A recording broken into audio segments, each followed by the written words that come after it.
Welcome back to At Home with Roby. I'm Patrick McIsaac, along with Trent Haston. We are your hosts. Trent, that was a pretty sweet show. And we got more to come, buddy. Whoa, the show's not over, bro. My favorite part's coming up. But Don't count your chickens until they hatch. I don't see Don't any wish your here. life away. Live today. Don't yearn for tomorrow. Deep thoughts. What by else Trent do you need Haston. to know? I mean, I'm all about patience. A diligence and feverish patience. Well, you have come a long way with that. I'll give you that. I'm telling you. Hopefully my voice, guys, I've listened to the show, and I know I get all excited. My voice goes up and down. I move my mic around today, so hopefully my voice is a little more consistent, and I think I have become monotone. Well, let's recap a little bit. Kenny obviously gave us some incredible facts. I mean, in 1980, we had 315,000 people in all of Charlotte, and in South Park, 5 miles radius, you have 215,000 now. I'm telling you, it's amazing. I'm proud as a Charlottean, even though I don't live or reside in District 6. Our business feeds off of District 6, Andrew Roby Custom Residential, Roby Commercial, commercial construction for businesses, and also Roby Electric. I mean, we feed off of that. Now we have the real estate business. I mean, we were talking in the break. That was so educational that maybe we get city council members from other districts to come talk about it, to kind of hit hot topics in the region. Well, you've got several growth points. I mean, you talk about the West Side Corridor where our offices are. We talk about Steel Creek and what's going on down there. If you haven't been down there in a while, I mean, it'll blow your mind. You and I rode down there just recently, and I hadn't been in probably 2 years.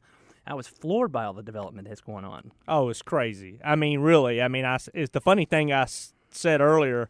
I said Mr. Harris, the Harris family, and the Bissell family, that South Park was round 1, Ballantyne was round 2. Well, really, if you've been in the news and looking, I'm gonna go ahead and brag on my area of town now. Steel Creek is round 3. I mean, basically the airport extended to the river, and they're talking about it's gonna be the next Ballantyne, and I think and I hope, I want to learn a little more about it, but our city planners are putting together a great master plan like Kenny was talking about the South Park's doing, and being proactive so that the growth is clean, and even the constituents that have been in the area for generations are happy to see the growth. Well, we have a lot to learn for our neighbor from the South. I mean, Atlanta went through some similar growth, but I think what happened in Atlanta, and I'm not an expert here, but the Olympics came and boom, all this growth, and I don't think that they had the opportunity to prepare for it like we do, which is great. I mean, it's like Kenny talked about. We've got a great city manager.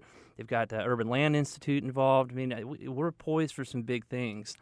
It's pretty exciting. So let's change subjects here. Right. As everyone knows, we have our 9th annual Pitching for Wishes coming up to support the Make-A-Wish Foundation of Central and Western North Carolina. The reason why I throw the Central and Western is because all the money raised stays in our region, grants wishes for the 51 counties Western North Carolina, which I love. This week, we did a little spot on WBT on the TV promoting the show, and it was cool. It's kind of unscripted, and the host asked me, said, "Why Make-A-Wish?" And I thought about it, and I said, I have 4 children, and there's nothing better than my children touching and seeing other kids that have these struggles and life-threatening illnesses being able to get granted their one true wish and what it does for them and the family. There's nothing better than teaching my kids that. And our business, the Roby family of companies, wants to be a family business. And we want to attract families. We want to work with families. We want to integrate with families. And I don't think there's anything better than showing that as an example for being an incubator for that. I agree, and it's September 17th, which is just right around the corner. And at the end of the show, we typically like to tell a quick story about Make-A-Wish, and today we're going to talk about Alexis. And Alexis is very cool. She created, with some help, obviously some very, very smart people that understand how to create videos. She created an animated video where she is the heroine. She has the dragon is basically her illness, and she defeats the dragon, and it kind of talks about it. It's one of those videos. It is so cool. I promise you cannot watch it without tearing up. I mean, it is unbelievable. And they spent a lot of time on this. It wasn't like, a weekend project where we're going to make an animated video. I mean, this thing is legit. I think it's 3.5 minutes. 3.5 minutes. I watched it before the show, and I watched it 3 times because it was so cool. I did too. I don't pay attention to the details, so I didn't really realize exactly what I was watching. Then about halfway through, I said, oh my gosh, this is her cartoon. Well, and at one point, the nurse is like her fairy godmother and walks in and says, you're about to go through an epic adventure, I think they call it. You're going to have to cut your hair back so you can. And then they show this little animated girl with no hair. I had to watch it in the conference room. I closed the door. I watched it 3 times too, maybe even 4 times. So navigate to it. Alexis is her name. You can watch the video. Go to Make-A-Wish.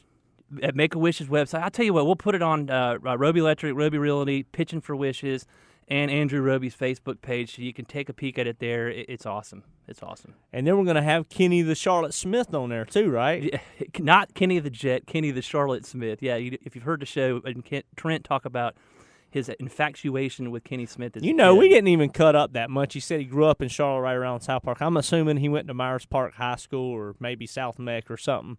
I would have got into old rivalries with the Harding Rams, but frankly, his time and his knowledge was so valuable, I really wanted the audience to get educated. I agree. I mean, what an opportunity to learn about South Park. And yeah, we'll be able to post some of the information. I'm sure we can put that on Facebook as well.